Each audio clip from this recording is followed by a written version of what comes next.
નમસ્કાર વિદ્યાર્થી મિત્રો, એજ્યુ ટાર્ગેટ ચેનલમાં આપ સૌનું હાર્દિક સ્વાગત છે.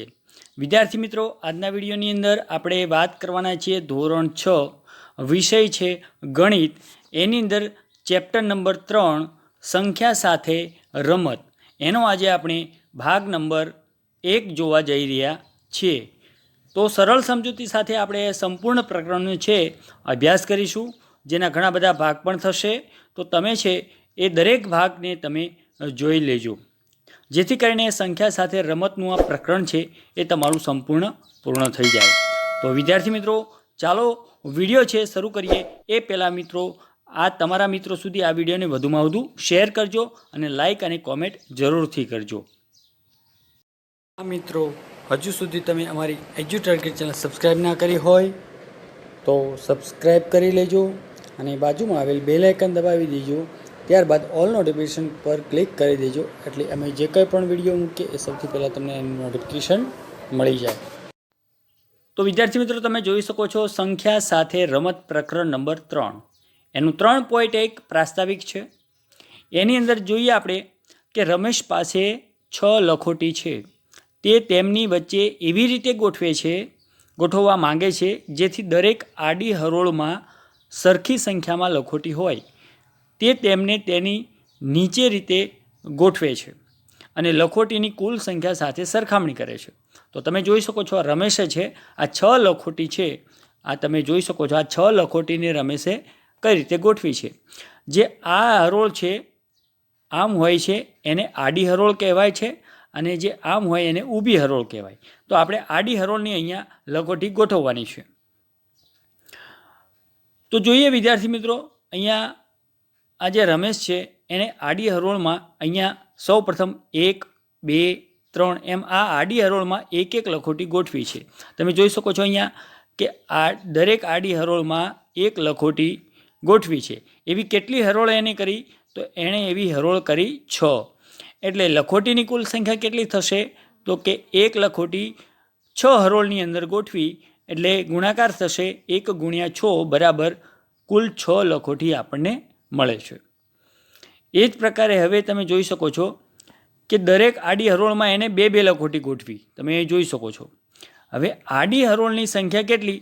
તો કે આ 1, આ 2 અને આ 3. તો 3 સંખ્યા થાય છે. તો લખોટીની કુલ સંખ્યા કેટલી? તો 2 × 3 એટલે કે 6. ચલો હવે આગળ કે દરેક આડી હરોળમાં 3 લખોટી ગોઠવે છે. આ 3 લખોટી ગોઠવે છે આડી હરોળમાં. તો આડી હરોળની સંખ્યા કેટલી થશે? તો અહીંયા આ 1 અને આ 2, હરોળની સંખ્યા 2 થશે. અને લખોટીની સંખ્યા તો 3 લખોટી એક હરોળની અંદર એવી 2 હરોળ છે, તો 3 × 2 એટલે ટોટલ 6 લખોટી થઈ જાય છે. હવે તે કોઈ પણ એવી ગોઠવણી વિશે વિચારી શકતો નથી કે જેમાં દરેક આડી હરોળમાં 4 લખોટી અથવા તો 5 લખોટી હોય. તેથી એક જ શક્ય ગોઠવણી બાકી રહે છે, જેમાં એક જ આડી હરોળમાં તમામ 6 લખોટી સાથે હોય. તમે જોઈ શકો છો આ એણે એક જ આડી હરોળ કરી, એની અંદર તમામ 6 લખોટી છે એને ગોઠવી આપી છે. તો આડી હરોળની સંખ્યા કેટલી? તો 1. અને લખોટીની સંખ્યા કેટલી? કુલ સંખ્યા તો 6 × 1 એટલે 6 થશે. આ ગણતરીમાં રમેશે નિરીક્ષણ કર્યું કે 6 ને 2 સંખ્યાના ગુણાકાર તરીકે અલગ અલગ લખી શકાય છે. જેમ કે 6 બરાબર 1 × 6 એટલે કે 6 એકાને 6, અને 6 બરાબર 2 × 3 એટલે 3 દૂ 6, અને 6 બરાબર 3 × 2 એટલે 3 દૂ 6. એટલે આ બંને સરખા જ છે. હવે 6 બરાબર 6 એકાને 6, અને આ બંને પણ સરખા જ છે. હવે એણે શું નિરીક્ષણ કરે છે? તમે જોઈ શકો છો કે 6 બરાબર 2 × 3 ઉપરથી કહી શકાય કે 2 અને 3 એ 6 ને બરાબર વિભાજિત કરે છે. એટલે કે 2 વડે 6 વિભાજિત થાય છે અને 3 વડે પણ 6 વિભાજિત થાય છે. તેથી 2 અને 3 એ 6ના ભાજક છે. તો આ 2 અને 3 એ 6ના ભાજક છે. બીજો ગુણાકાર એ કરે છે 1 × 6, તો ઉપરથી 6ના ભાજક 1 અને 6 એમ મળે છે. આ રીતે 1, 2, 3 અને 6 એ 6ના ભાજક છે. તેમને 6ના અવયવો કહેવામાં આવે છે. એટલે 1, 2, 3 અને 6 આ 6ના અવયવો છે. કુલ કેટલા અવયવો થયા? 1, 2, 3 અને 4. 6ના 4 અવયવો થયા. તો અહીંયા આપણે આ અવયવની વાત કરી. હવે અહીં આવી 18 લખોટીઓને આડી હરોળમાં ગોઠવવાનો પ્રયાસ કરો અને 18ના અવયવ શોધો. તો આપણે 18ના અવયવ હવે જોઈએ. તો અહીં આપણે 18ના અવયવ જોઈએ છીએ. તો સૌપ્રથમ આપણે એકના ઘડિયાની વાત કરીએ તો એકના ઘડિયાની અંદર 18 આવે છે. તો 1 ગુણ્યા 18 બરાબર 18. ત્યાર પછી 2નો ઘડિયો જોઈએ તો 2ના ઘડિયાની અંદર પણ 2 નવા 18 એટલે 18 આવે છે. ત્યાર પછી 3માં જોઈએ તો 3ના ઘડિયામાં પણ 3 છક 18 આવે છે અને 4ના ઘડિયામાં 18 આવતા નથી. 5ના ઘડિયામાં પણ 18 આવતા નથી અને 6ના ઘડિયાની અંદર 18 આવે છે. 6 તરી 18 અને 9ના ઘડિયાની પણ અંદર 18 આવે છે. 9 દૂને 18 અને એક 18ના ઘડિયાની અંદર પણ 18 આવે છે.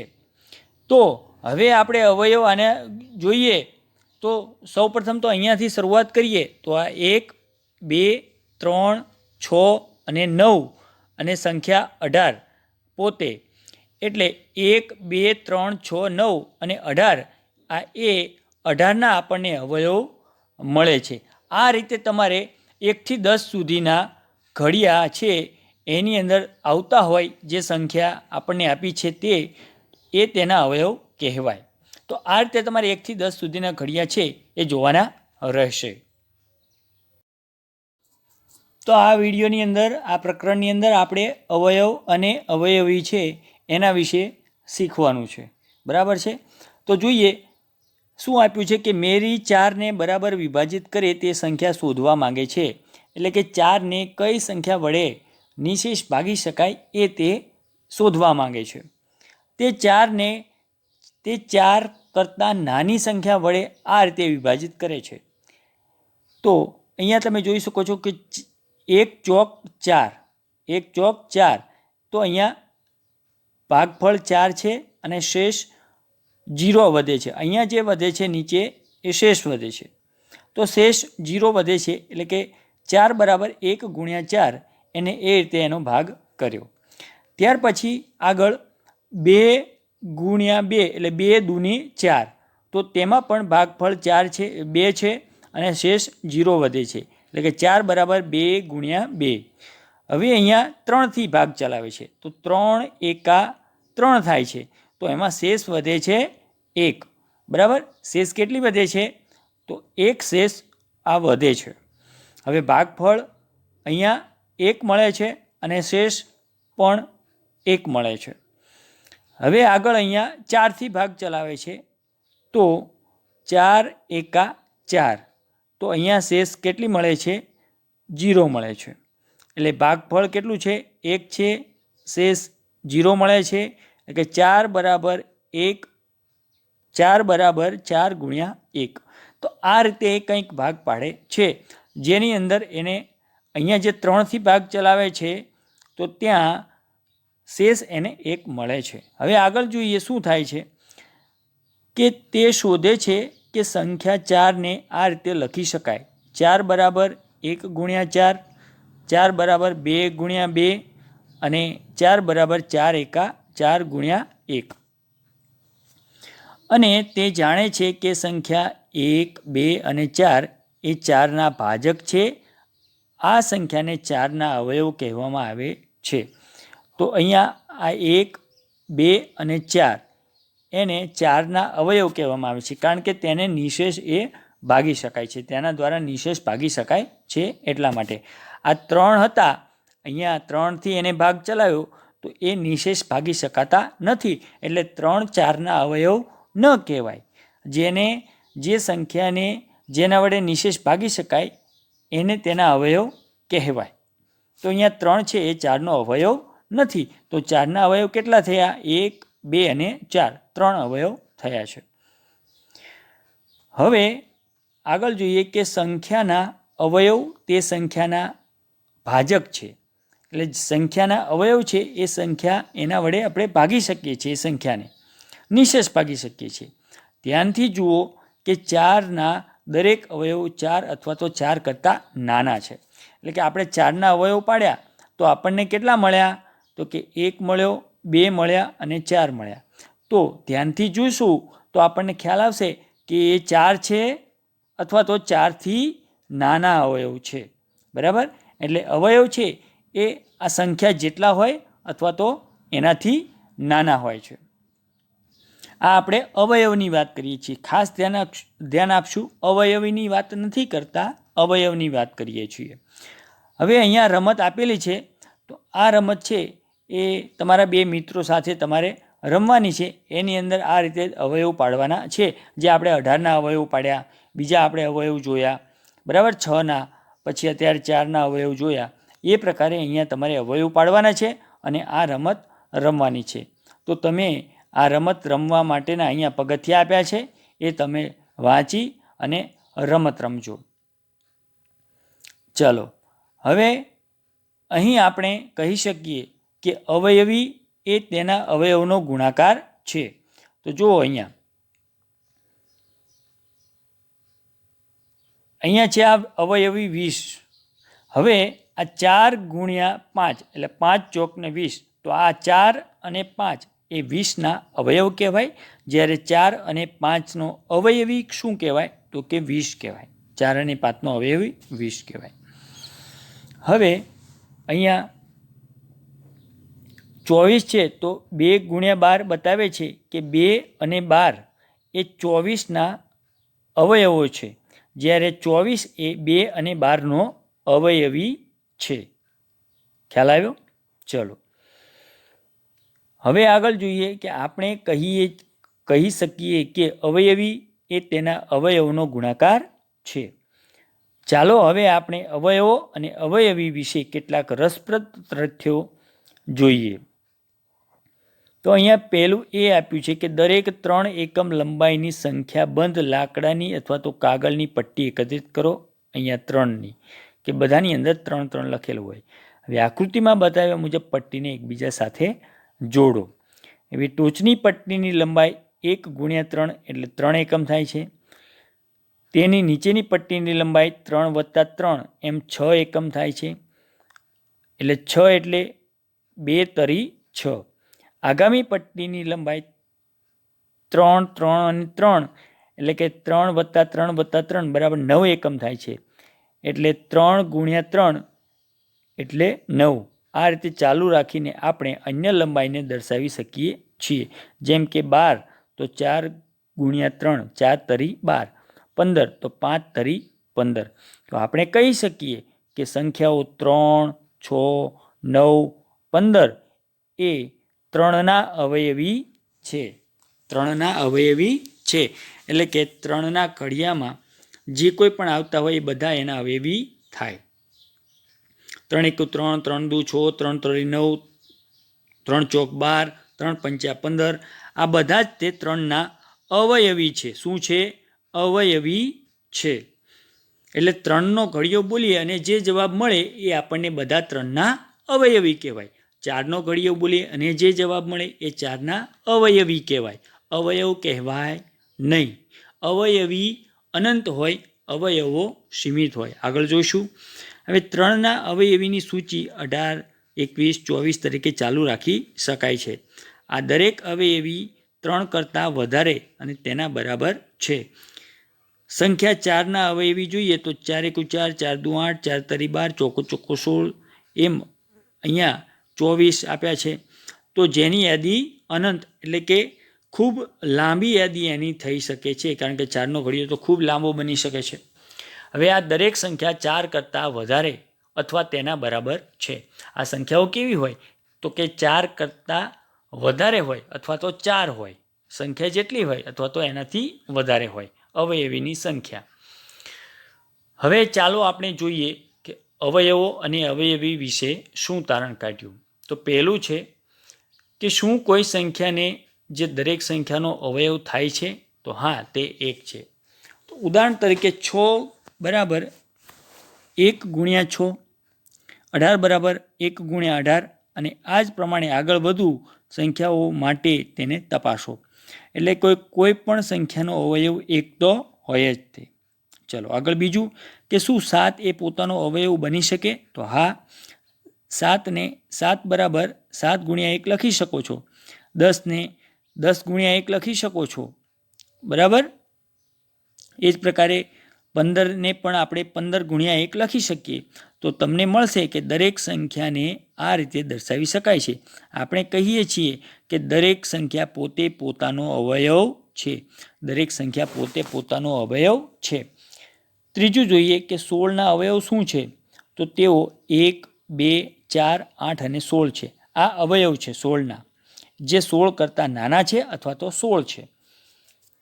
તમે આમાંથી કોઈ પણ અવયવ એવો શોધી શકો છો જે 16નો ભાજક નથી? તો ના, આપણે શોધી શકીએ નહીં. ચલો, તમને મળશે કે દરેક સંખ્યાનો અવયવ એ તે સંખ્યાનો ભાજક છે. દરેક સંખ્યાનો અવયવ એ તે સંખ્યાનો ભાજક છે.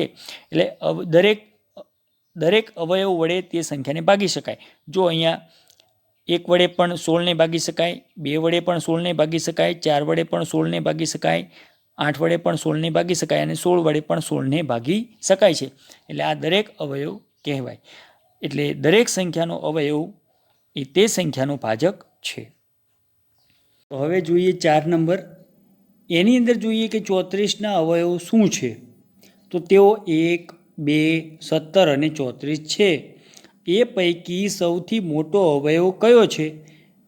તો એ પોતે 34 સંખ્યા છે એ જ સૌથી મોટો અવયવ છે, તમે જોઈ શકો છો. અને 1 છે એ સૌથી નાનો અવયવ છે. અને અન્ય અવયવો 1, 2 અને 17 એ 34 કરતાં નાના છે. આ બાબત 64, 61 અને 56 માટે પણ ચકાસો. હવે આપણે કહીએ છીએ કે દરેક અવયવ આપેલી સંખ્યા કરતાં નાનો અથવા તો તેના બરાબર છે. આપણે શું કહી શકીએ કે દરેક અવયવ છે એ આપેલી સંખ્યા કરતાં નાનો હોય છે અથવા તો તેના બરોબર જેટલો હોય છે. હવે 5મું જોઈએ કે 76 સંખ્યાને 6 અવયવો છે. 136 અથવા તો 96ને કેટલા અવયવો છે?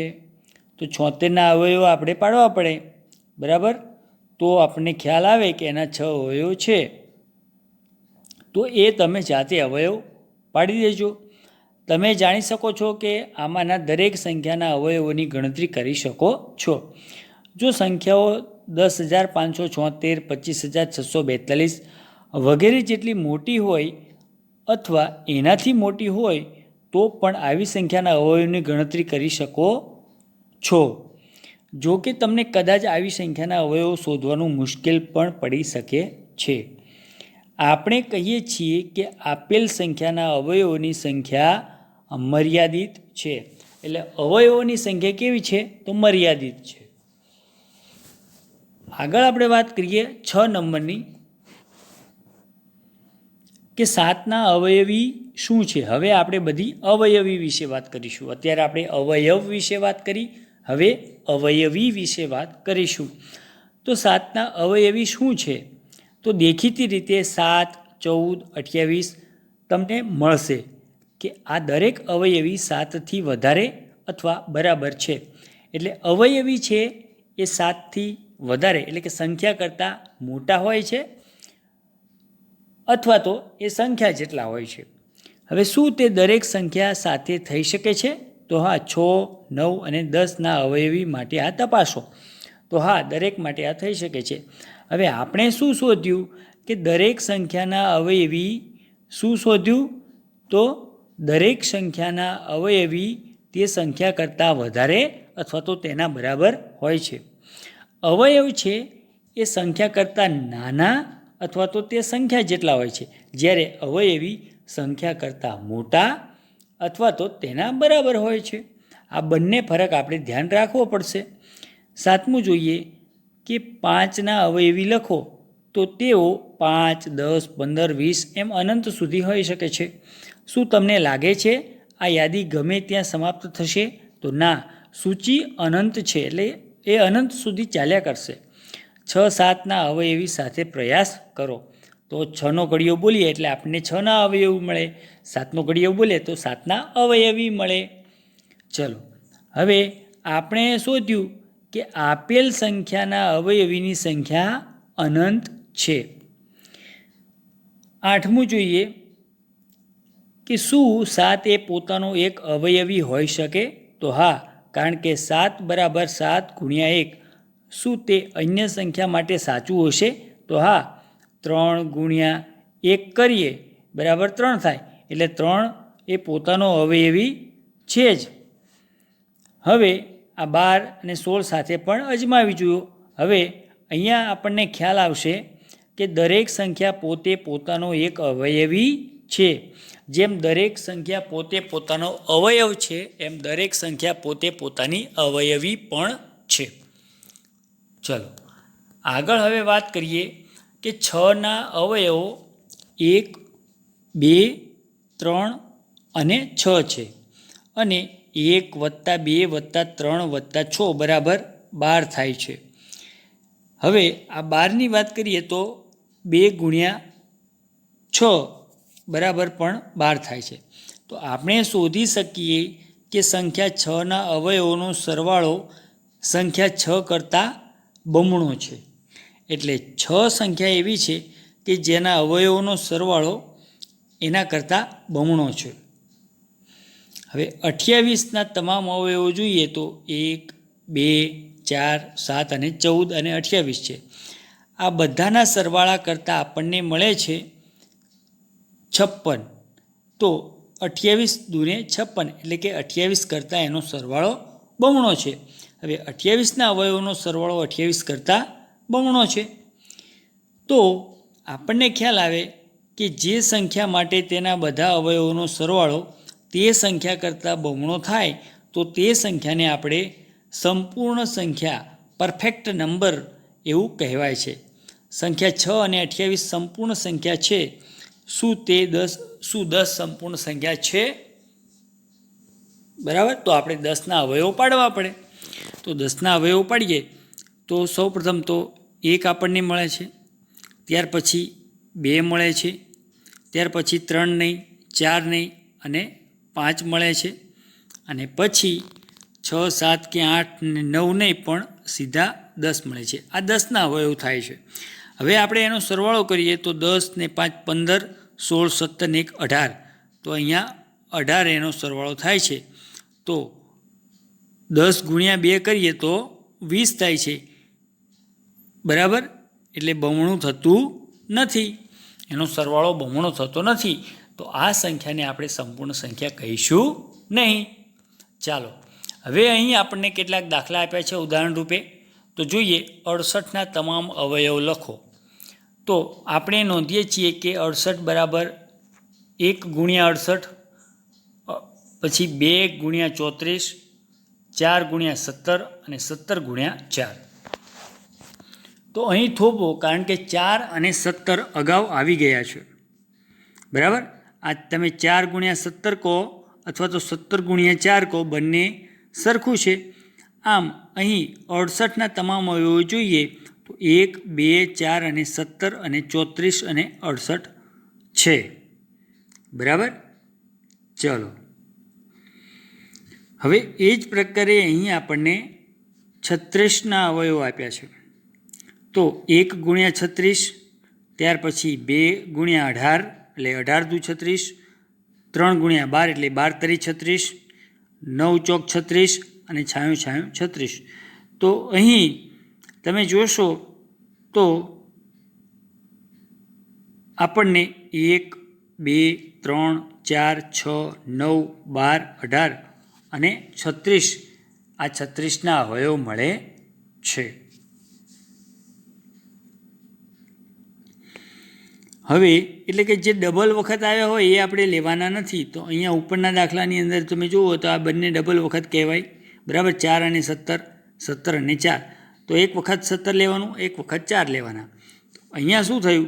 તો અહીંયા ડબલ 2 વખત 6 આવે છે. તો અહીં આપણે 6ને એક જ વખત લઈશું એના અવયવ તરીકે. ચલો હવે આગળ છે ત્રીજું ઉદાહરણ છે કે 6ના પ્રથમ 5 અવયવી લખો. તો 6નો ઘડિયો બોલવાનો ક્યાં સુધી? તો કે 5 સુધી. તો 6 એકા 6, 6 દુ 12, 6 તરી 18, 6 ચોક 24, 6 પંચા 30. 5 સુધી આપણને કહ્યા હતા એટલે 30. એટલે કે 6, 12, 18, 24 અને 30 આ 6ના પ્રથમ 5 અવયવી છે. એ પ્રકારે અહીંયા આ આપણને ઉદાહરણ 3 આપેલા હતા.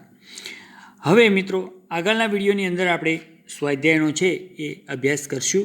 ત્યાં સુધી આવજો. નવા વિડીયો વિશે સાથે ફરી મળીશું.